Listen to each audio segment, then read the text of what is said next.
Hey guys, today I thought because usually in like random videos I'll like throw some very specific piece of information about myself in there and just kind of ignore it. So I thought instead of just doing that, which I really should stop, I would just do a bunch of quizzes between Minecraft videos and that way you guys get to know me.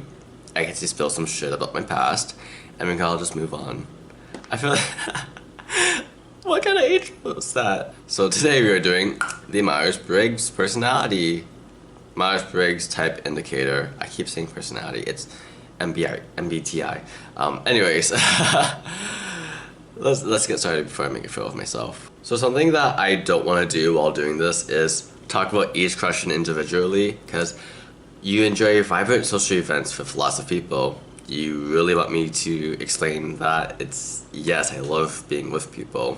Then you've got things like you often spend time exploring unrealistic yet intriguing ideas. Like I can go super philosophical about this, however, I don't think a 50-minute video with my commentary is the vibe. So I'm just gonna kind of speed through some of this.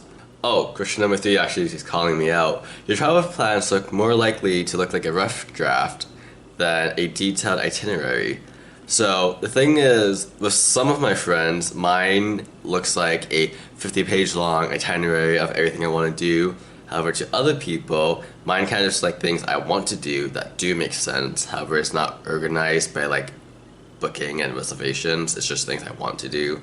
So, is it detailed? Yes. But is it put together? No. I'm still gonna put detailed solely because I know everything I want to do and how to do it. I just don't take the time to actually make sure everyone is okay with. Oh, that sounds selfish.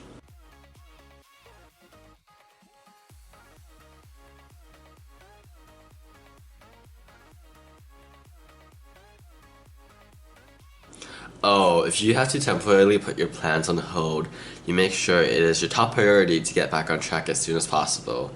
When I moved out of my old apartment to this one, I decided, I should just stop YouTube because every other video was just an update video, and then in those update videos, I would be saying things I could say and I will say again. However, it just wasn't what I should have been saying for that specific video. It is December when I am recording this, the Minecraft video that I just uploaded, and the video before that. So this is all in December. I left back in August. Although I would like it to be a top priority, I don't do it as soon as possible because I like to get everything set up for. But that is technically getting back on track. I'm gonna put the kind of agree on this one. Really make an impression on someone. Yeah, I don't give a fuck if you don't like me. If you don't like me, then that's that.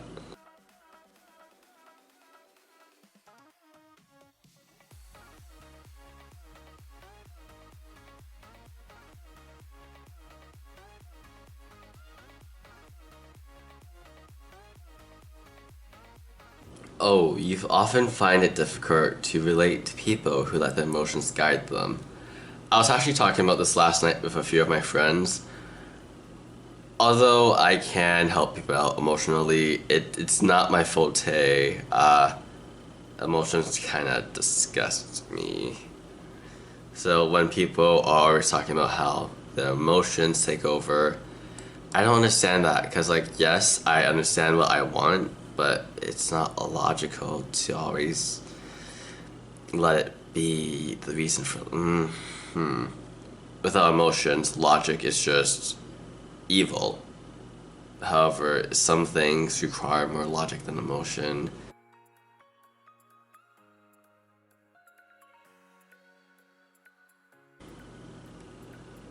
I know exactly who is waiting for me to get this question because my friends were doing the Myers-Briggs a month ago and they were like, hey Thomas, what did you put for this one?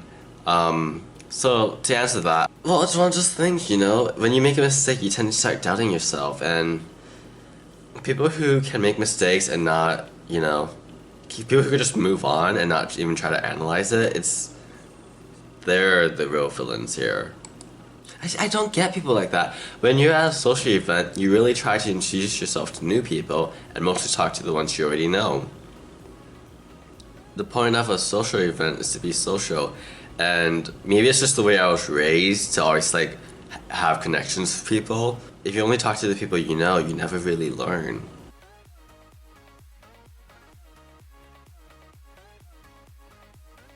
Okay, so back to the whole heart versus head thing. In like everyday life, it's kind of good to use logic, but when it's life-changing decisions, it's a mix. Because if you're, say, in a toxic household, your heart might feel comfortable there because that's all you've ever known, and at the moment they might not be that toxic, but your head knows that this is a pattern that you should be leaving. But I also have a friend who this was from a dream I had. Basically, she said that your heart is your truest intentions, while your head is filled with the intentions of others. And my laptop is going to die. If you're analytical enough, your head can differentiate from what people are telling you from what you are telling yourself. However, with people who lead from the heart, they don't know how to listen to the head, and so it's unfortunately better to listen to their own heart. So it's a preference to what you lead in life with. If you're someone who leads from the heart, looking at how you can think of things logically is good, but the best option would probably be for your heart. However, if you're a logical person and your heart's telling you something else, it's still probably better to be logical, because your heart, I feel like if you're in your head a lot, your heart can be altered the same way the people who lead with the heart can be altered in the head. People are very interesting, but when it comes to life-changing choices, I would rather listen to my head. You cannot imagine yourself dedicating your life to a study of something that you cannot see, touch, or experience. Oh, that's...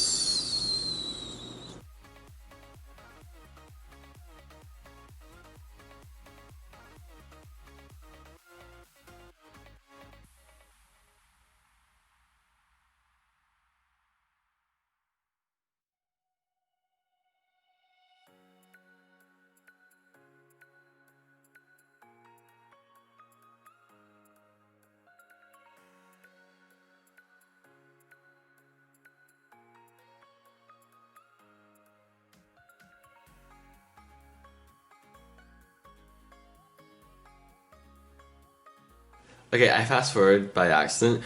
You have got detailed education or career development plans stretching over several years into the future. Yes, for those of you who knew me back when I was writing, I had books planned up until like 2050, and like I had at least a dozen books that were over 200 pages long that I still consider drafts.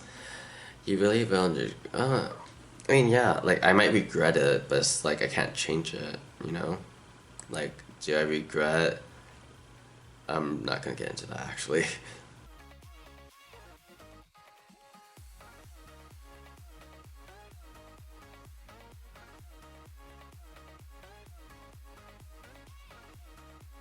Yeah.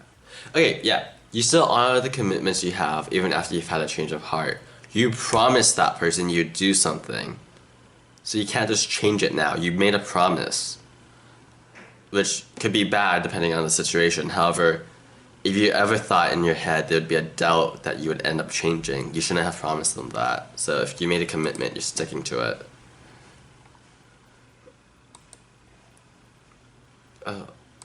Oh, we're done. Oh, okay. None. None desu ka? Since when? Wait, my original type, like back in high school and like middle school, was INFP. INFP. In later high school and university, it was ENFP. ENFP. Now it's telling me that I am ENTJ. I've always been 50-50 on a lot of these. Back in like high school, the reason why I would go from introvert to extrovert was because I don't know why actually, but it was literally so close to the 50-50 mark. Everything else was also by the 50-50 mark, but it looks like I'm leaning towards nature and tactics now.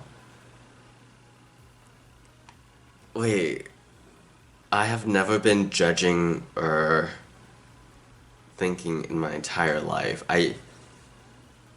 Did I used to lead with my heart? No.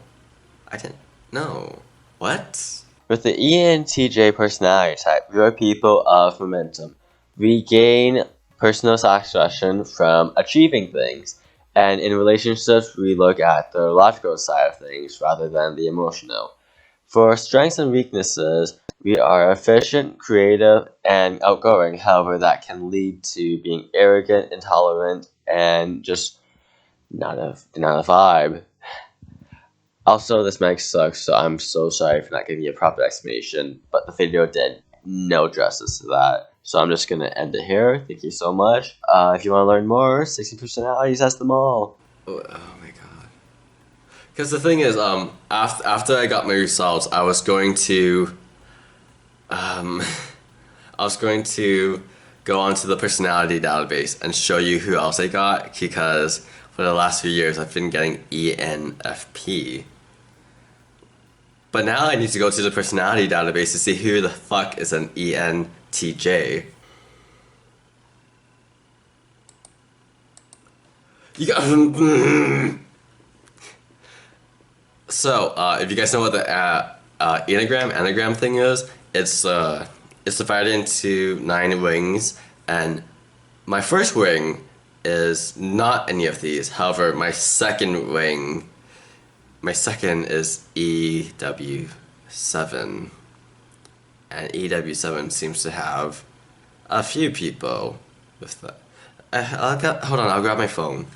Okay, so I might just do the anagram thing on camera because maybe my results would be different. But from the last time I took it, my first ring is 5 ring 6, my second is 8 ring 7, and with 8 ring 7 we have Katsuki, Bakugo, Azula, and Voldemort.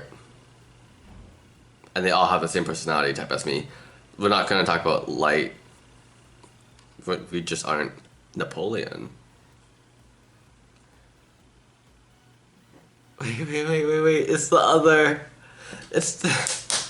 Sasuke and Toby also have that last name. Am I all this? Am I just all the Uchihas?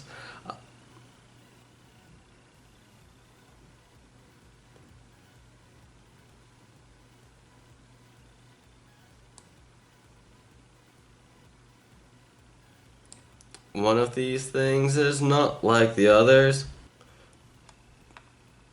Fuck off, Tagami. Julius Caesar. Aristotle. Yuri. Spencer Hastings. Frico. All for one awesome. We're just gonna find Alexander Hamilton. We're just gonna find worse and worse people as we go on. I want you guys to see who ENFP was and also realize who I can. This was my personality type literally last year. And with this type, we have Nakuto Kamaida.